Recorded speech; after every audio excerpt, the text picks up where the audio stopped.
नमस्कार दोस्तों, आज की कहानी शुरू करते हैं। एक समय की बात है, एक राज्य में एक प्रतापी राजा राज करता था।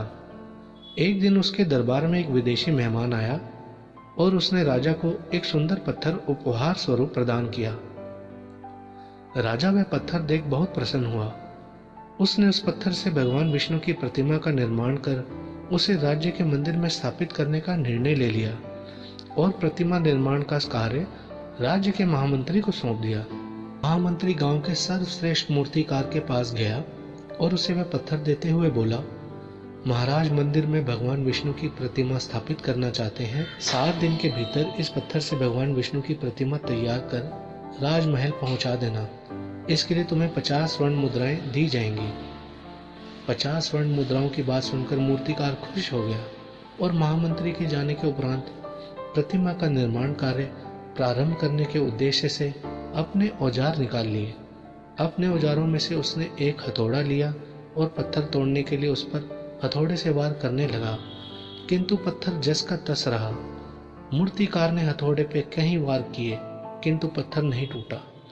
50 बार प्रयास करने के उपरांत मूर्तिकार ने अंतिम बार प्रयास करने के उद्देश्य से हथौड़ा उठाया, किंतु यह सोचकर हथौड़े पर प्रहार करने से पहले ही उसने अपना हाथ खींच लिया कि जब 50 बार वार करने से पत्थर नहीं टूटा तो अब क्या टूटेगा। वह पत्थर लेकर वापस महामंत्री के पास गया और उनसे यह कहकर वापस आ गया कि इस पत्थर को तोड़ना नामुमकिन है, इसलिए इससे भगवान विष्णु की प्रतिमा नहीं बन सकती। लेकिन महामंत्री को राजा का आदेश हर स्थिति में पूर्ण करना था, इसलिए उसने भगवान विष्णु की प्रतिमा निर्मित करने का कार्य गांव के एक साधारण से मूर्तिकार को सौंप दिया। पत्थर लेकर मूर्तिकार ने महामंत्री के सामने ही उस पर हथौड़े से प्रहार किया और वह पत्थर एक ही बार में टूट गया। पत्थर टूटने के बाद मूर्तिकार प्रतिमा बनाने में जुट गया। इधर महामंत्री सोचने लगा कि काश पहले मूर्तिकार ने एक अंतिम प्रयास और किया होता तो सफल हो गया होता और 50 स्वर्ण मुद्राओं का हकदार बनता। तो दोस्तों, इससे हमें क्या सीख मिलती है?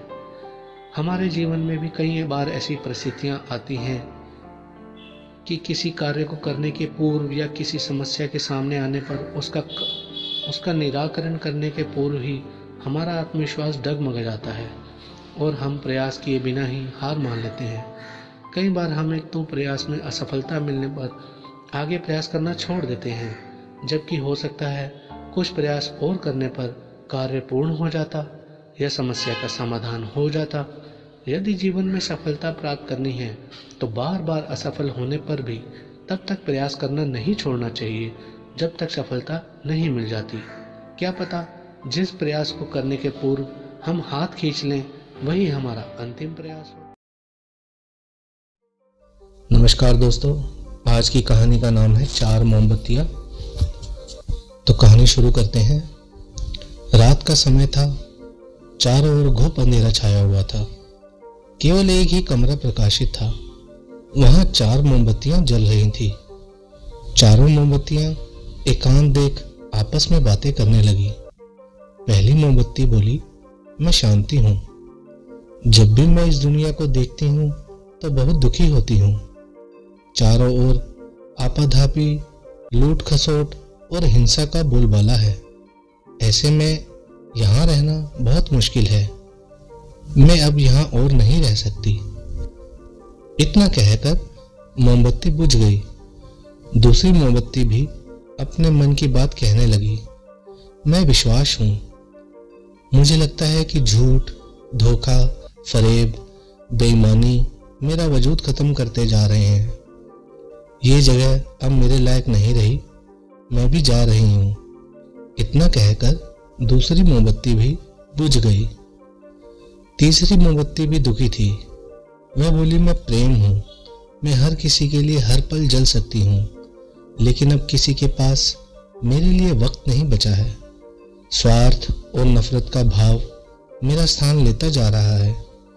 लोगों के मन में अपनों के प्रति भी प्रेम भावना नहीं बची। अब ये सहना मेरे बस की बात नहीं है।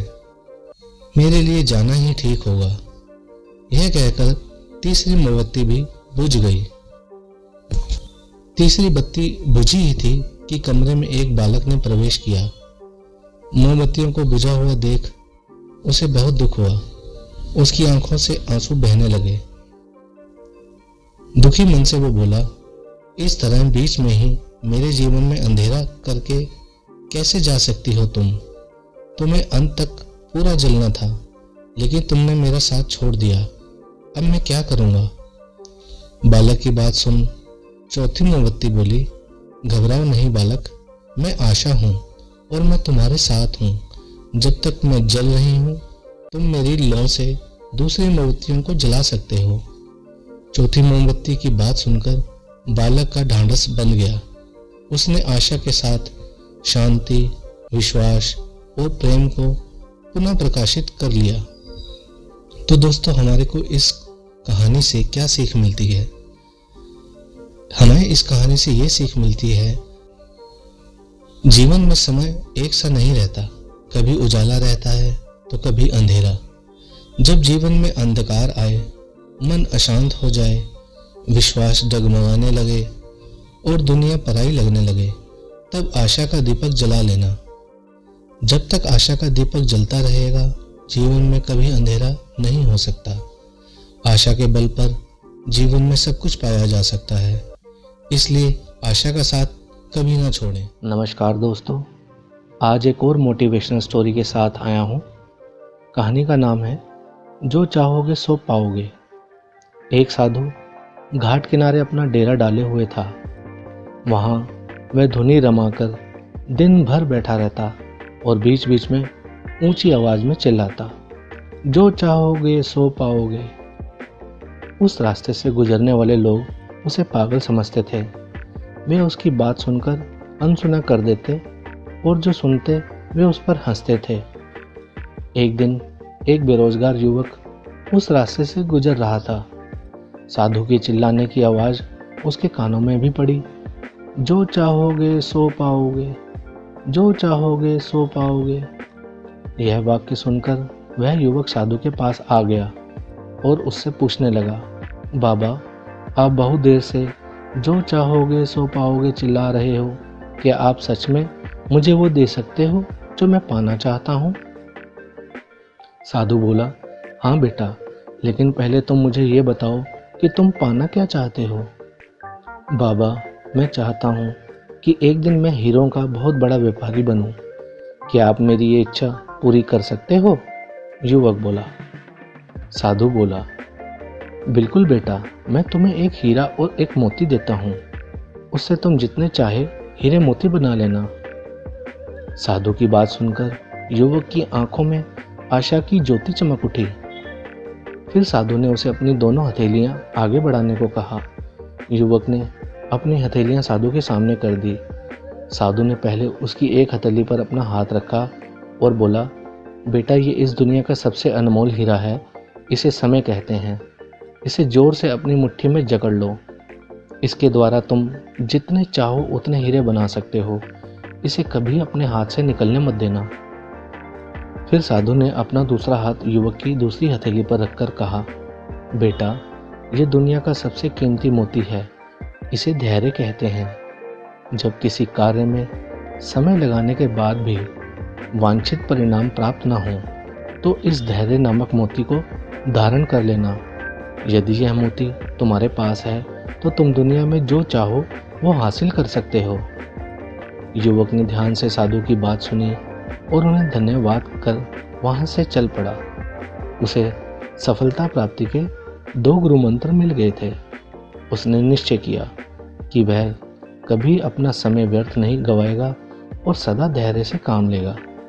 कुछ समय बाद उसने हीरे के एक बड़े व्यापारी के यहाँ काम करना प्रारंभ किया। कुछ वर्षों तक वह दिल लगाकर व्यवसाय का हर गुर सीखता रहा और एक दिन अपनी मेहनत और लगन से अपना सपना साकार करते हुए हीरो का बहुत बड़ा व्यापारी बना। तो दोस्तों, इस कहानी से क्या सीख मिलती है?